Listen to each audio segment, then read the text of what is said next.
नमस्कार, आप देख रहे हैं न्यूज़ 18 का डिजिटल प्लेटफॉर्म। आपके साथ मैं हूं पारुल तिवारी। पश्चिम एशिया में चल रहे युद्ध और तेल संकट का असर भारतीय एयरलाइंस पर बढ़ता जा रहा है। 1 अप्रैल से एविएशन टरबाइन फ्यूल यानी एटीएफ विमानों के ईंधन की कीमतों में वृद्धि की संभावना है। पश्चिम एशिया में जारी जंग और भू राजनीतिक अस्थिरता का असर अब भारत की एयरलाइंस कंपनियों पर भी दिखने लगा है। सरकार ने संकेत दिए हैं कि 1 अप्रैल से एटीएफ की कीमतों में बढ़ोतरी संभव है। हालांकि केंद्रीय नागरिक उड्डयन मंत्रालय ने यह स्पष्ट किया है कि यात्रियों पर इसका तुरंत बोझ नहीं डाला जाएगा और इस दिशा में प्रयास जारी है।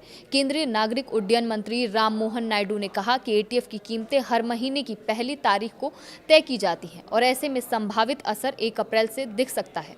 उन्होंने बताया कि इस मुद्दे पर एयरलाइंस कंपनियों के साथ बातचीत जारी है। नायडू ने माना कि एयरलाइंस वित्तीय दबाव में है, लेकिन सरकार की प्राथमिकता सुरक्षित और नियमित परिचालन सुनिश्चित करना है।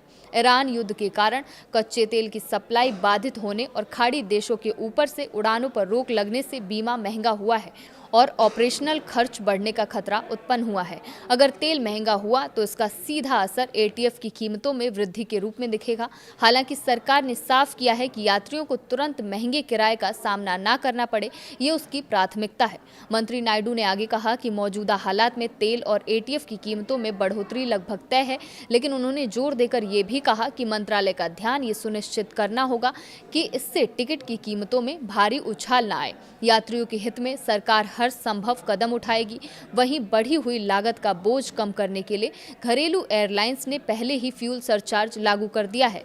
एयर इंडिया और एयर इंडिया एक्सप्रेस ने घरेलू टिकटों पर 399 रुपये का फ्यूल सरचार्ज लगाया है, जबकि अंतर्राष्ट्रीय रूटों पर ये $10 से $200 यानी लगभग 16,000 रुपये तक है। इंडिगो ने दूरी के आधार पर 425 रुपये से 2300 रुपये तक का सरचार्ज लागू किया है। बजट एयरलाइन आकाशा एयर ने उड़ान की अवधि के आधार पर 199 रुपये से 1300 रुपये तक का फ्यूल सरचार्ज लगाया है। यानी आने वाले वक्त में इसका असर आपकी टिकटों पर भी देखने को मिल सकता है।